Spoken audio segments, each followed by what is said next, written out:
Good afternoon, guys. And if you're seeing this, that means there's no live show today.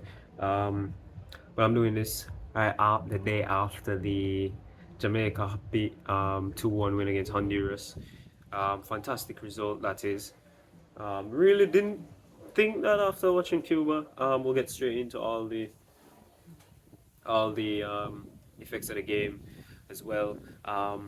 But can I say packed stadium? I mean, if you guys do remember or were there, over 17,000 people watching Jamaica playing Cuba.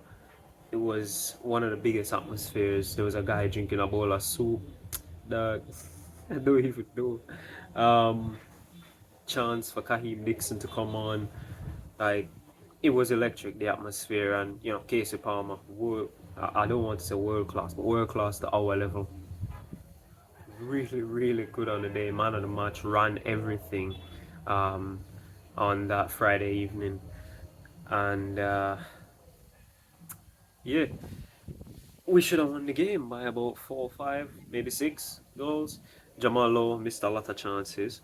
So did Mikel Antonio. Bobby Reed had some chances he squandered. So did Damari Gray. I mean, look, we should have won the game against Cuba. They were down to 10 men for like 90 minutes. And we should have won the game. But look, we got a point, which is good, and we saw the team. There were some boos after the game. I'll tell you that for free. There were a section of the bleachers that had some boos, but we understand why. The players, the excitement, and everything. It's McLaren's first game, etc. But problem with that is McLaren didn't look his team. You could see the differences in his team and in Halbertson's side.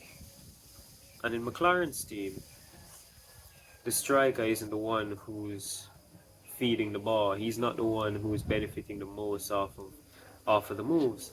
I remember, and I've said this when we played, I think it was the Dominican Republic. Shaman Nicholson, he and Antonio, the ball it was played through them, right? Antonio was further forward than Nicholson, but it was played through the center to bring the wingers into play and to bring the midfielders in. The way McLaren is playing is not to do that; it's to wing play. Basically, if you watch Manchester United last season, it's wingers, and striker stars. Now, funnily enough, when I watch over the United game so far this season, and obviously lost to Liverpool, but when I watch over the games, I realize that the strikers are getting fed now, right? Conveniently, that McLaren's not there. Make of it what you will. But in terms of Jamaica, the style of play. Look, I'll be completely honest with you guys. I couldn't give a shit about style of play. As long as we're winning and it's enjoyable to watch, then it's fine. Because the Brazilian, we say samba style now, like that there is no style. That is just playing fun, having adventure. There's no style, no tactics to it, right? I prefer that rather than seeing a 50 pass build up leading to a shot on target or whatever. I'm really not into style of play, but the way we do play now is not the way we did before, because we could never possess the ball as we did against Cuba, because we played Trinidad C team and we couldn't possess the ball. We played Martinique and St. Vincent and we couldn't possess the ball. So we have seen that we can possess the ball now. Um, some surprise inclusions or exclusions: Damian Lowe as centre back, Deshaun Bernard on the bench, Amari Bell came straight back in, and he was fantastic. Thanks to everybody who shouted it out on our Twitter page. Um, you guys do love Amari Bell, and then Greg Lee came in his second game because Lembakisa, we know his frailties, headers, he's aerially he's not that great. But these are results that we need to be able to win. These are games we're supposed to be able to win. Cuba, we're supposed to win. To be completely honest, Trinidad should be our only tough game. And come the 14th of October, obviously we'll be there watching them again, this time against Honduras, which, look, the Honduras game, I must say, last night, the crowd, the stadium was packed, everybody was lively. We went there and we took 3 points from them. I mean, is the atmosphere what we need? Listen, I, but I've spoken about the first game enough. Second game, um, possession again, yes. Casey Palmer again, yes. Um, the defense solid. I mean, obviously we got Kings to work out after conceding like 20 seconds, but it was a good game. I mean, obviously, the way Bobby Reed's goal came about, Norman Campbell. Shout out to that guy, by the way, playing in, was it Denmark? I know Rangers. I know Rangers. I don't remember where they're from. I think they're from Denmark or Sweden. I'm just saying Scandinavia. But they're at a good level. Um, very erratic though. Um, yeah, I know he's fast and he's got a little trickery, but very erratic. Um, Bobby Reed. Listen, alright. I thought that was Bobby Reed's goal. They said it was an own goal and whatnot, but to each his own. We won the game. Mikel Antonio won the penalty, scored the penalty. Um, where do people stand on Mikel Antonio, by the way, guys? Um, is he is he the guy that can get us qualified to the World Cup, or do we need somebody else? Like we have Nicholson, and I'll be honest with you, I have a friend who watches the team. He's not a fan of Mason Greenwood due to obvious reasons. But after the Cuba game, was the first person who texted me and said we really need Greenwood because we got three strikers and none of them can finish. It's a serious issue, and we do need we do need something there. Now, is Antonio the guy? Now, obviously, you just mentioned Greenwood. Does he just come in and just becomes that number nine we have? Is it Greenwood, Gray, and Bailey, or does Greenwood come in and say, "I'm a right winger, not a centre forward," and then have to find someone else for that. I've been a strong believer of if we can sell the story the right way, Ellis Sims should be up top for Jamaica. I like Ellis Sims. I've been watching him since his Everton days. Scored the winner against Chelsea. Him up front with Mason on the left and Demari Gray on the right would be outstanding. It would be very, very good to watch in terms of attacking play. We still need to sort out that midfield. We do need a six, even though I keep saying that's what Kevin Lambert is there for. You called up John Russell, who was the only specialized six and didn't play him in either game. Adrian Reed Jr., no minutes for the only other six in the team, where he played Joe Latibodier there, who is a centre half, and yeah, I don't get that part from McLaren, but yeah, I don't think Antonio is a guy.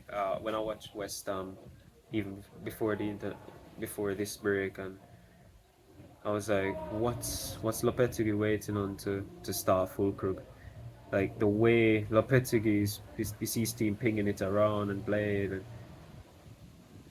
there's Antonio is just breaks down with him.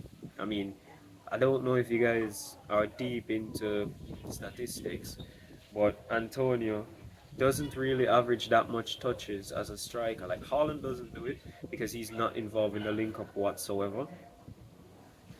But in everywhere else, I mean, Chris Wood, Alexander Isak, Joshua Zirkzee, they all average touches, like at least 20, 25 touches per game, completing 10 to 50, 10, 15, maybe 20 passes a game.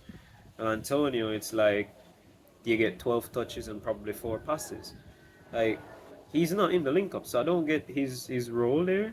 Obviously, we're keeping it Jamaica, and whatever happens at West Ham happens. But I don't think Antonio is the guy to bring us to the World Cup. I think he's a good option to have.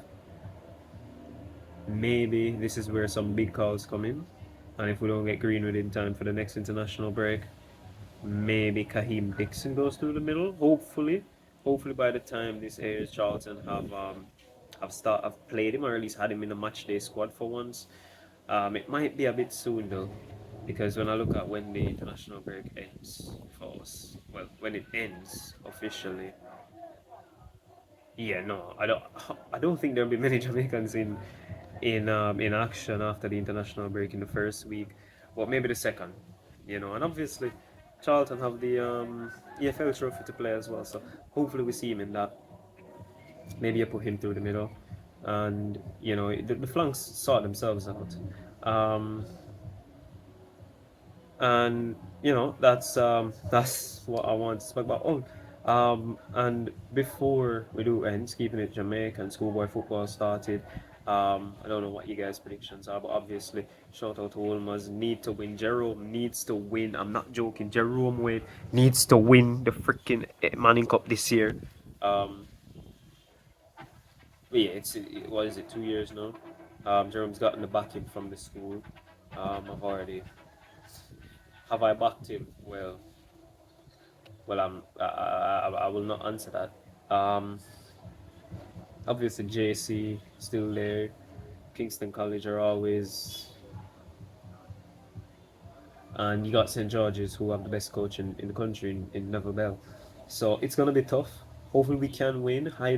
Came up out of nowhere a couple seasons ago and are still there. Mona as well with Craig Butler. Um, but we need this. Wolmer's needs its Manning Cup. I'll try to make it to every game I possibly can. Um, I think the Super Cup is still a thing. If it is, then I'll be there as well. But it's gonna be a long 3 months. It's gonna be a really really long 3 months. But thank you guys for tuning in for this just short video that I'm doing after. I'm gonna go ahead and get ready to leave the house. See, this is a big shirt, so you know what time it is. Um, yeah, we'll see you guys next time. Vamos. Yeah, and oh, Sav is back in the country. I don't know if I made mention of that on the last show, but he's officially back in the country now. Yeah, came back the day before the Cuba game.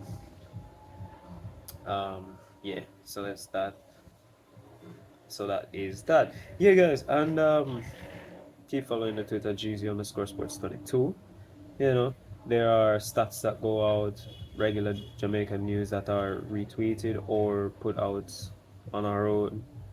And also, as I said on the last show, I can vividly remember admin said we should be streaming on Twitter when we're all back together. So we'll wait and see on that. So we'll see you guys next week. Vamos.